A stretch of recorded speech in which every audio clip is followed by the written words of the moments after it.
I'm a bright guy who's terribly interested in what he does. I've spent a lifetime surrounding myself with people that bring out the best in me, and you don't need to be a genius in what I do. That's the good thing about it. I am in a game that you probably need 120 points of IQ, but 170 doesn't do any better than 120. It may do worse, probably do worse. You don't really need brains. What do you need? You need the right orientation. 90% of the people that buy stocks don't think of them the right way. They hope it goes up next week. And they think about the market as something they hope goes up. And if it's down, they feel worse. I feel better. And what do you think? I think about what the company's going to be worth 10 or 20 years from now. And I hope it goes down when I buy it because I'll buy more. Need motivation? Watch the top 10 with Believe Nation. Hey, it's Evan Carmichael, and I make these videos because you are probably the most ambitious person in your circle, but you know you're capable of more, and you get that push by surrounding yourself with the best. So today, let's learn from one of the best, Warren Buffett, and my take on his top 10 rules of success. Enjoy. Rule number 2, find your interests in life. Is business school worth it? Depends on the person, and much more than it depends on the school. I mean, I wouldn't worry. Some people are going to get a lot out of advanced education, and some people are going to get very little. And I don't even think it's important that every person go to college at all. I mean, we have all kinds of jobs at 70 or so thousand a year, or 80,000 a year, that college training is not of use. And I actually was not keen on going to college myself. Yeah, my dad kind of jollied me into it. He could get me to do anything, and if they'd had an SAT test in those days, he would have taken the test for me. But I knew I could have a good time, and I liked investing, and I didn't really feel I could read the books. You know, it's a big commitment to take 4 years, and the cost involved, and maybe the loans involved, and everything. And I think, depending on what your interests are in life, I don't think it's for everybody. I think it's for a lot of people, but there ought to be a reason you're going. And I didn't really see much reason. Rule number 3, analyze your competition. You have a competitive spirit, clearly. Yeah. Clearly. Well, but you got to be careful about what you compete in. You know, it's a good thing I don't have a competitive spirit in chess or or football or anything like that. No, I'm an observer there. I enjoy watching things like that, but I try to keep my competitive spirit in a game where I can win. Do you have a killer instinct? Nah, not exactly. I've got, I wouldn't call it a killer instinct, but I do know this. When I want to do something, I always want to do it big. What does that mean? I put my whole net worth in City Service Preferred, $120. $114.75. And I put my whole net worth in, and I've never, since that day, and March 11th, 1942, I have never had less than 80% of my money in American business. You can call them stocks. Or equities. But I see them as American business. I've owned a piece of American business for at least 80% at all times. I don't want to own anything else. I want to own a home and things my family wants and all that. But owning 5 homes doesn't mean anything to me because I can be happy in one home, and there's a certain amount of things that go wrong with everything. And if I got 2 homes, I know I've got more problems and I don't have more happiness. What brings you the happiness? Oh, I would have to honestly say that what makes me happiest is what I'm doing. I enjoy 2 things about it. One, I know I'll win over time. That doesn't mean I'll beat everybody else or anything like that. But I'm in a game that's very, very, very easy if you have the right lessons in your mind about what you're buying. I'm not buying stocks. I'm buying pieces of overwhelmingly American business. And I'm happy when that's when I'm doing it. I'm happy when stocks are going down. I'm happier when stocks are going down because I can buy more of them with the same amount of money. I'd be happy if I was a farmer. I'd want farmland to go down so I could buy more acreage. If I was, it just makes sense. Rule number 4, stay in your circle of competence. How come you haven't bought Amazon? Is there still time to buy? Would you still buy it? Oh, I always admired Jeff. I mean, I met him 20 years ago or so, and I thought he was something special, but I didn't realize you could go from books to what's happened there. No, I mean, he had a vision and executed it in an incredible way, something that it would not have, but there's a lot of games I miss. I would have missed, I would have missed Microsoft even if I gotten to know Bill earlier or something. Those just aren't my games. I don't worry about the things that I miss that are outside my circle of competence of evaluating. I have missed things that were within my circle, and that's a terrible mistake. Those are my biggest mistakes. You haven't seen them. But it's not a mistake because I miss Netscape or something like that at all. I would say that maybe 5% of the companies or 10% of the companies at most are within an area of my circle of competence. There's something I should be able to understand. Also, to make sure you're actually taking action after watching this video, I've designed a special free worksheet just for this video. The worksheet will highlight all of the lessons learned in this video, as well as pull out our 3 favorite learnings and quotes that will inspire you to actually do something. The worksheet will also give you space to write down what your key takeaways are and your specific plan of action to make sure you're getting results. If you want the worksheet designed specifically for this video, absolutely for free, there's a link in the description below. Go click on it and start building the momentum in your life and your business. I'll see you there. Rule number 5, know who you are. It would be a tough consideration for me if I were going to school, whether I wanted to not only invest, I'm talking about college, whether I wanted to invest the 4 years. I didn't want to go to college that much when I got out of high school. But not only the 4 years, but if I had to incur hundreds of thousands of dollars in student debt, I don't know which decision I would make.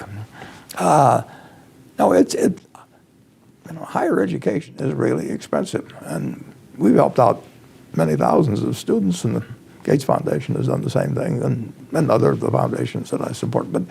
But it's just expensive. It's very expensive. Is it still worth it? It depends on the individual. It depends on the individual more than the school. I mean, there's a lot to learn in those 4 years. I mean, there's a lot you can learn in those 4 years, and whether you do or not depends more on the individual. I don't think it makes sense for everybody to go to college. And I'm not so sure it made sense for me to go to college. Really? Come on. No, I'm not kidding. I don't know. I mean, I learned a lot by reading, and I spent 3 or 4 years, well, counting graduate school, 4 years. That I could have been doing other things. And there were a lot of intelligent things to do then. Who knows? I don't think it was essential. I mean, I had some wonderful people I met through it. Main thing when I went to Columbia, though, with taking Ben Graham's course, I already knew what he was going to say. I mean, I read it. I understood. I mean, he was a very good writer, but it was inspirational.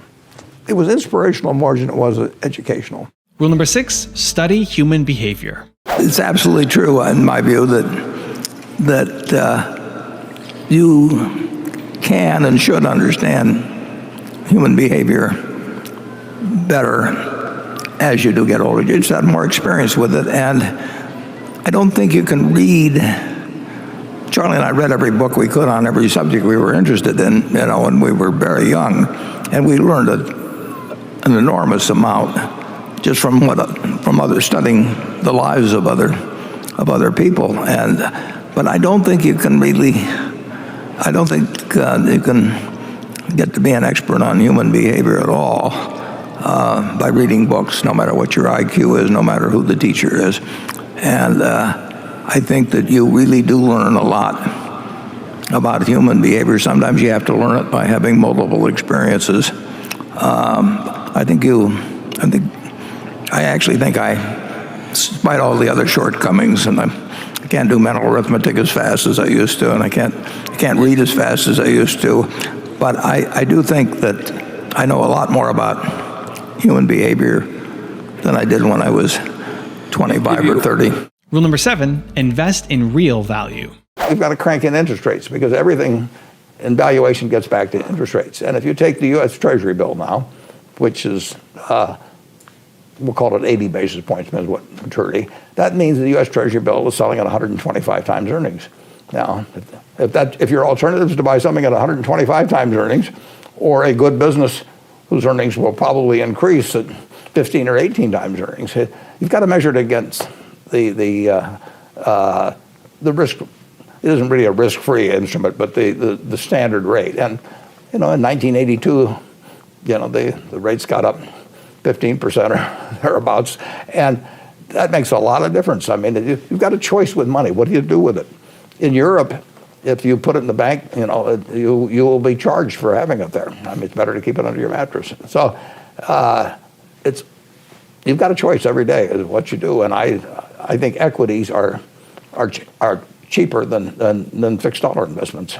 Rule number 8, aim to end inequality. There's no question that capitalism, as it gets more advanced, will widen the gap between the people that have market skills, whatever that market demands, and others, unless government does something in between, which, say, the earned income tax credit or all kinds of things. And I think that's a proper function. So I would say that if people, it isn't some diabolical plot or anything, but look at it this way. If you go back to 1800 and 80% of the people were farmers, and you were the best farmer in Omaha and I was the worst, the difference in our value might be 2 to 1. You might be worth twice as much if we were out there picking corn or whatever we might be doing or planting. But now we'll say 2 million times, there's 30 million American males between 20 and 35. And if you're in the top 1/10 of 1% in basketball ability or football ability or baseball ability, you aren't worth anything. If you're in the top 100th of 1%, you're getting close. So if the payoff is huge because some guy discovered television many years ago and another guy discovered pay TV or cable and then pay TV, so that your talents, where Ted Williams got $20,000 a year for batting .406, your talents now, if you make the majors, still doesn't pay well in the minors, but if you finally get to that 100th of 1%, now you're worth millions. And 1/10 of 1%, you can just play sandlot ball. And so you get this pushing of extreme rewards to people who are very, very good at something the market demands. And people demand entertainment. They demand people apparently that arbitrage securities. I mean, there's certain specialties, and that isn't because a bunch of people are sitting in a room deciding we're going to figure out how to take it away from the poor or anything like that. It's because of the market system. But we want the market system to keep functioning that way. But we don't want people left behind in a society where you've got $60,000 plus of GDP per capita.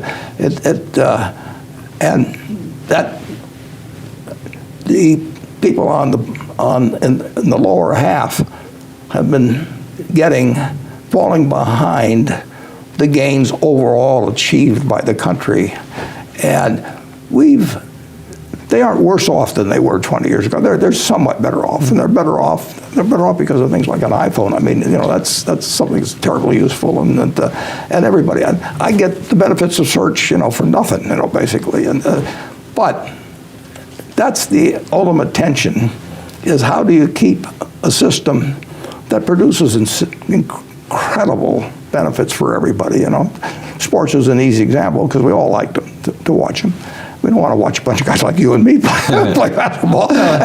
So that's where the money is. But that didn't exist 200 years ago. But how do we address that? We address it through things like the earned income tax credit. And we address it so that anybody that works 40 hours a week and has a couple of kids, that they don't need a second job in the family. They can have a decent life. Does that mean increasing the minimum wage? It means increasing the earned income tax credit, because I think that's a better system. What they need is more money in their pocket. Now, you can do more money in the pocket through a minimum wage, but you don't have as many people working. You need something so they have money in their pocket. Right. And we can do that, and that does require in my view, it requires higher taxes on people where they were born into this world with peculiar talents that marvelously now and then 200 years ago, they would have been out there picking corn with me. Can you take the higher taxes on wealthy people and put it directly to the earned income tax credit? Well, you could. I mean, because people complain, oh, my taxes are going up. Well, They're squandered. Yeah, nobody likes taxes, obviously. Yeah, but if you had a program where it was earmarked. Well, that's what people do when they're on the debate stage. Currently it's the Democrats, and they tell you all their new programs and how they'll pay for it, but they don't tell you how they're going to pay for the ones that are already there. Nobody's discussed the $1 trillion deficit we have. So to talk about how you're going to introduce some new, but basically, you don't want to run deficits indefinitely that increase the relationship of debt to GDP. There's some point at which that causes real problems, although we haven't seen it a lot of places that you might expect to see it. But this country has the productive capacity to let people like me live extraordinarily well, or sports stars or entertainment stars, all kinds of good managers, whatever, and still make sure that nobody is really left so that two people have to work and you have to hold two jobs and you wonder how you're going to feed your kids if you're working. $7.50 an hour doesn't do it, and $10 an hour doesn't do it, but we can do it. We have the resources to do it. Rule number 9, grow wiser. How Warren has changed from decade to decade to decade. Do Well, you have a sense of that? I've gotten dumber, but I've gotten wiser. Okay, that's a nice phrase. But what does it mean? It means that I can't add a group of numbers remotely as fast as I used to be able to. I can't remember sometimes when I walk upstairs while I'm walking up the stairs, I'm thinking about something else. So by the time I get to the top of the stairs, I don't remember why the hell I walked upstairs.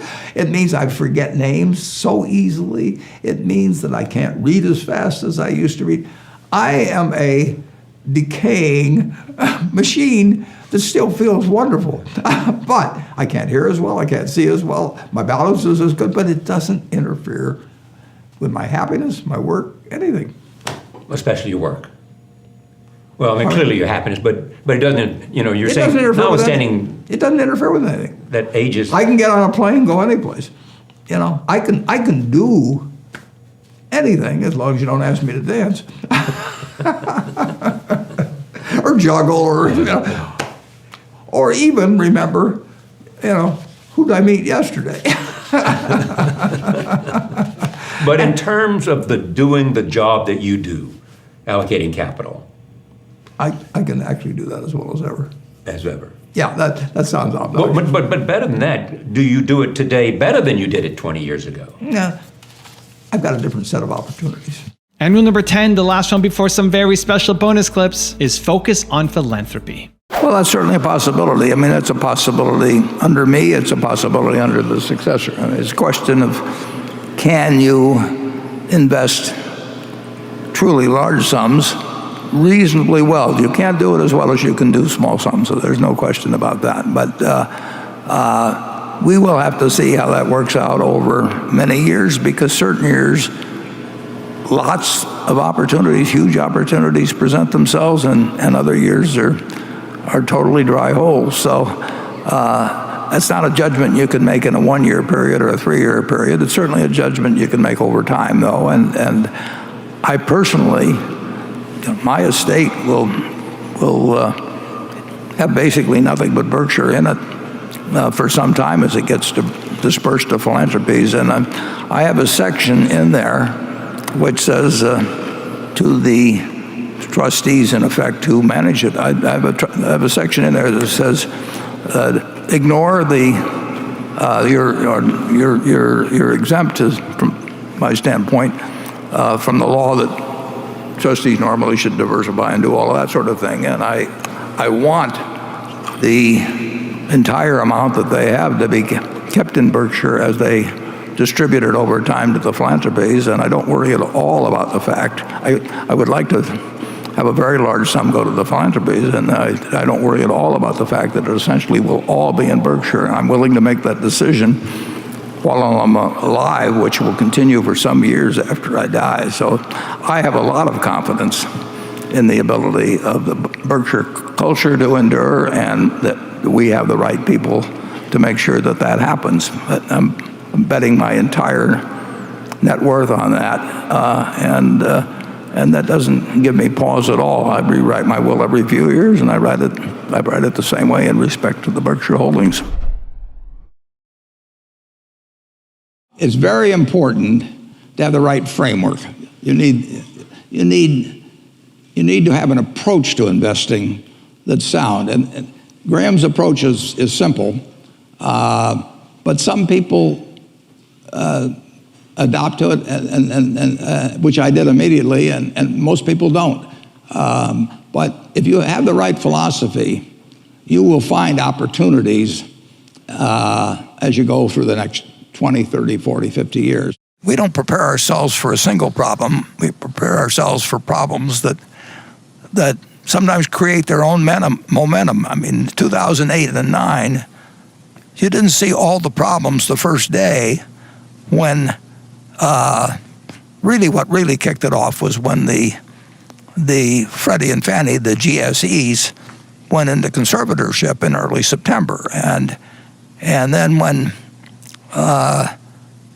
money market funds broke the buck, I mean, there are things that trip other things, and we take a very much a worst case scenario into mind that probably is a considerably worse case than most people do. So I don't look at it as huge, and I'm not recommending that people buy stocks today or tomorrow or next week or next month. I think it all depends on your circumstances, but you shouldn't buy stocks unless you expect, in my view, you expect to hold them for a very extended period, and you are prepared financially and psychologically to hold them the same way you would hold a farm and never look at a quote and never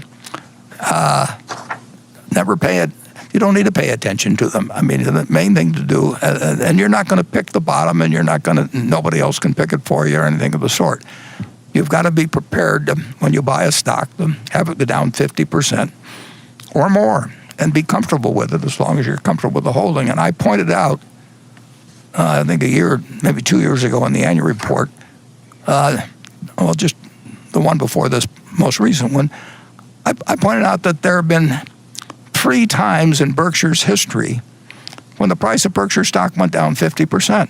3 different times. Now, if you owed it on borrowed money, you could have been cleaned out. There wasn't anything wrong with Berkshire when those 3 times occurred, but if you're going to look at the price of the stock and think that you have to act because it's doing this or that, or somebody else tells you, well, I mean, how can you stay with that when something else is going up or anything? You've got to be in the right psychological position. And frankly, some people are not really careful. Some people are more subject to fear than others. It's like the virus. It strikes some people with much greater ferocity than others, and fear is something I really never felt financially, but I don't think Charlie's felt it either. But some people can handle it psychologically. If you can't handle it psychologically, then you really shouldn't own stocks, because you're going to buy and sell them at the wrong time. And you should not count on somebody else telling you this. You should do something you understand yourself. If you don't understand it yourself, you're going to be affected by the next person you talk to. And so you should be in a position to hold. And I don't know whether today is a great day to buy stocks. I know it will work out over 20 or 30 years. I don't know whether it'll work out over 2 years at all. I have no idea whether you'll be ahead or behind on a stock you buy on Monday morning. There can be all kinds of wonderful investment opportunities out there that I don't understand. I don't know what cocoa beans are going to do next year. Maybe you know, but I don't know. I don't know what crude oil is going to sell for. But I don't have to know. I just have to know the things. I have to know what I know. I have to know where the limits of my understanding are. what I call what my circle of competence is. And if I'm only able to evaluate 5% of the businesses in the world, no problem. I just stay within that 5% and try and find something. And most people get in trouble in investments because they get itchy. They can't discipline themselves, and they hear about other people making money. Nothing upsets people so much as to hear about their friends making money. I mean, that's very destructive to discipline, because they think, I'm smarter than that guy next door, and he just bought that new car with the money he made trading stocks on the internet, so why can't I? Well, the answer is you can't over time. You will lose money if you trade stocks actively. And it's hard to exercise the discipline. But anytime you buy something, you should be able to take out a one-page sheet of paper and say, I'm buying General Motors at 65. I'm buying General Electric at 150 because. And you should write down the reasons. If you can't fill out the sheet, if it's because somebody told me about it at a cocktail party last night, that's not good enough. If it's because my broker told me about it, that's not good enough. You've got to have a reason for thinking that it makes an intelligent investment. You do the same thing if you're buying a farm or an apartment house. If you're buying a farm, you'd say, I'm buying this farm at $1,000 an acre because I think I can earn $60 an acre on it. If corn sells at such and such, and soybean sells at such and such, and yield is such and such. And you'd figure it out. That's the same reason you buy businesses. And when you buy stocks, you're buying a little piece of a business. And that's probably the most important thing to remember in investing, is that when you are buying a stock, you're buying a little piece of the business. And if you are buying it at an attractive price for the business, for the whole business, you're going to make money. And if you aren't, over time you won't make money. And I'd rather buy an attractive business than buy our own stock at its intrinsic business value. If our stock gets well below that, I've still got this strong, and I can do both, fortunately. But how an executive can say we're going to spend $10 billion buying stock and then not pay any attention to the price at which they buy it? They wouldn't buy any other business that way. And so we're price sensitive on it. On the other hand, when the price is right, there's no easier way to make money for your shareholders.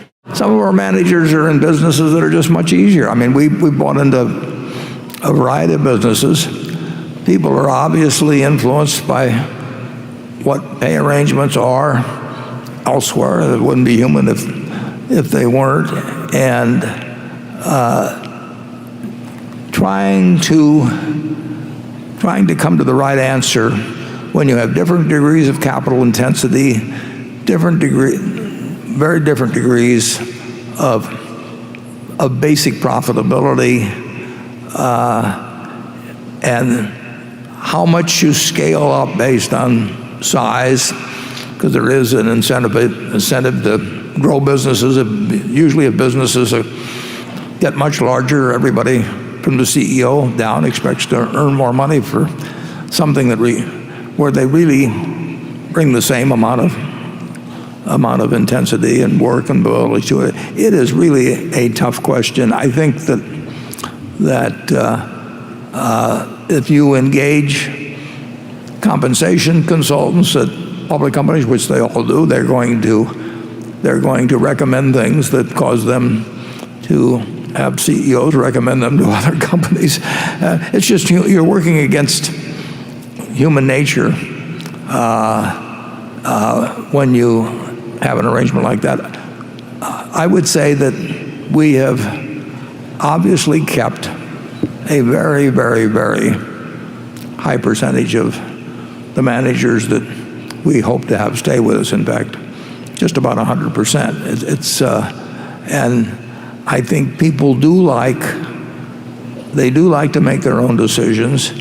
They do like recognition. Most people respond. They like doing a good job, and they like the fact that we understand it, and compensation's part of that. But it's not the whole thing. I wish I could give you some precise formulas. Would I be wrong to suggest the thing you worry most about is whether after you are gone that culture remains as it is, that you have in a sense made Berkshire strong enough to exist without you? Yeah, I don't worry about that. I worried about it over the years, which is why I did a bunch of things that I think ensure that future. But that's always the question. I mean, you've seen all kinds of great companies topple for one reason. You once said to me and to others, you have to make your company idiot-proof because at some point some idiot will run it. Yeah, well, that may be even the case now. I mean, but someone has said, I think, that the thing you worry most about is whether Berkshire will be intact 20 years after you're dead. I don't worry about it, but I care about it. Yeah, no, and since I care about it, I've put things in place which I think almost ensure that Berkshire will be a lot better 20 years after I'm gone than it is now.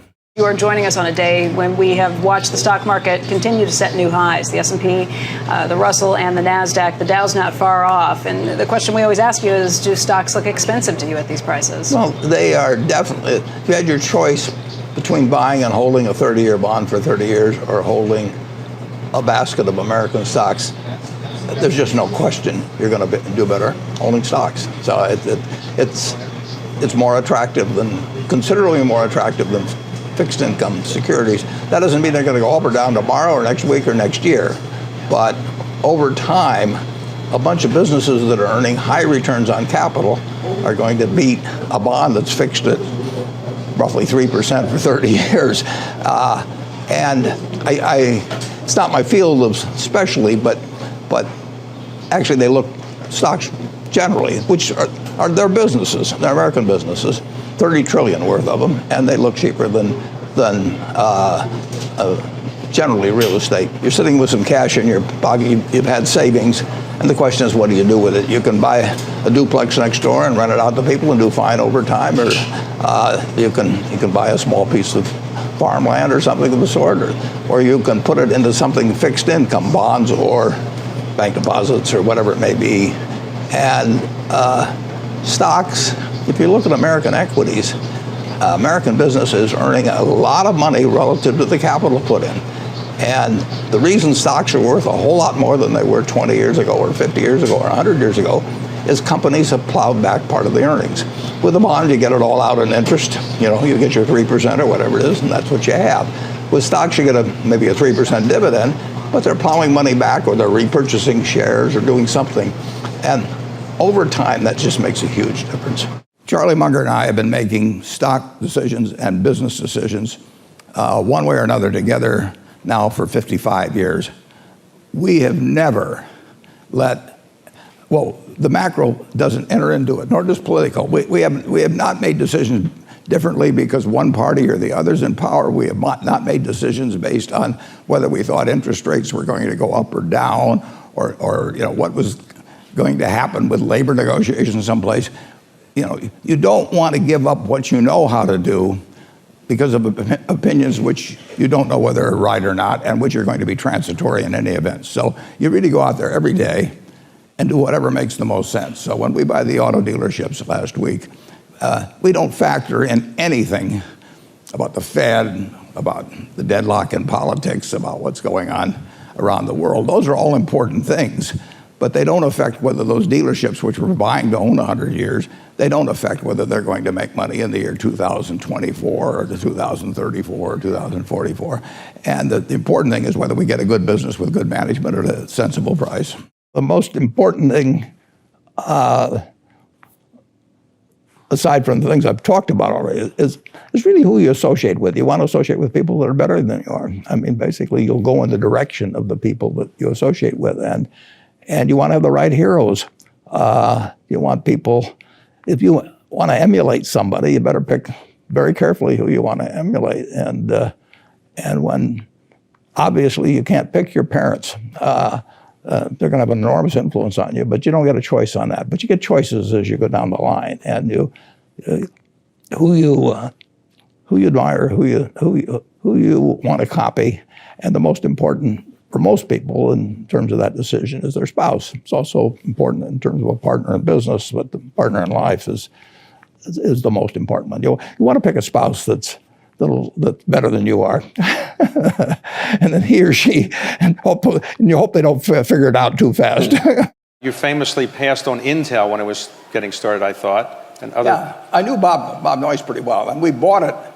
We bought the converts when they were private. They were just because of Bob. We bought him at Grinnell College, and the endowment of Grinnell College went from $8 million to $1 billion in about 12 or 14 years. So, and Intel was a help on that. But in the end, I don't worry about things I don't understand. I mean, I think it was Tom Watson Sr. said, "I'm no genius, but I'm smart in spots, and I stay around those spots." Right. And there's a lot to that. And knowing your circle of competence is where that perimeter is enormously important. And the fact that there's all kinds of things I can't do, and there's plenty of companies I can't analyze, but I don't have to worry about that. You have to have the attitude that you're buying part of a business, and not that you're buying something that wiggles around on a chart or that has resistance zones or 200-day moving averages, or that you buy puts or calls on or anything like that. You're buying part of a business.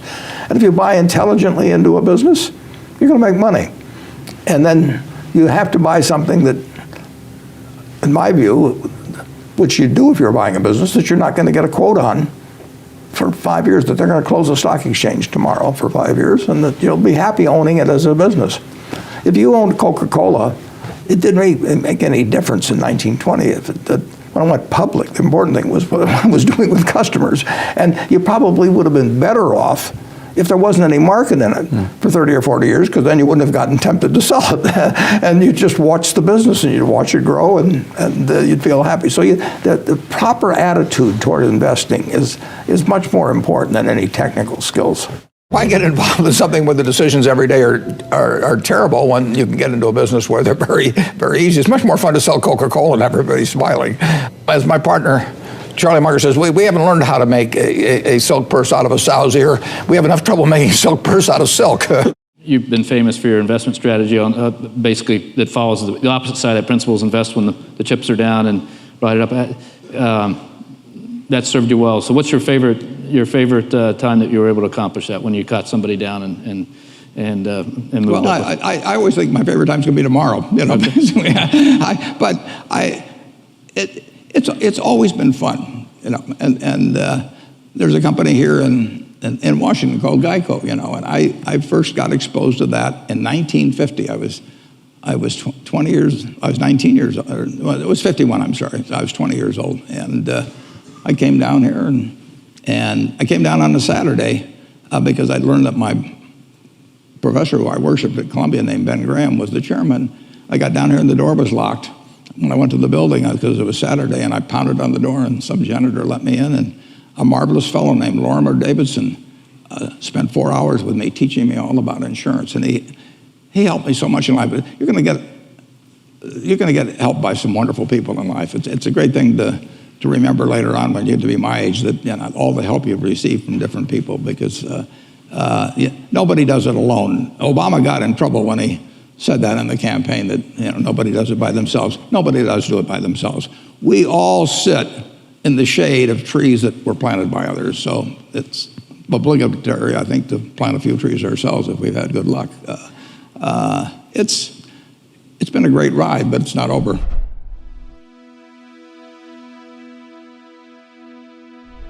Because you made it this far in a video, I want to celebrate you. Most people start and don't finish. Most people never actually follow through. Most people say they want something, but they don't ever do the work to actually get it. But you are different. You are special. Believe Nation, you made it here all the way to the end, and I love you. So as a special celebration, if you put a hashtag Believe down in the comments below on this video, I will showcase you and celebrate you somewhere on the screen in a future video, because you are awesome. For 10 more amazing rules from Grant Cardone, check the video right there next to me. I think you'll love it. Continue to believe, and I'll see you there. One, people should be investing in the beginning and just in themselves. Every chance you get to go to something that could possibly help you, if it has a 1% chance of even adding to the value you have spend the money.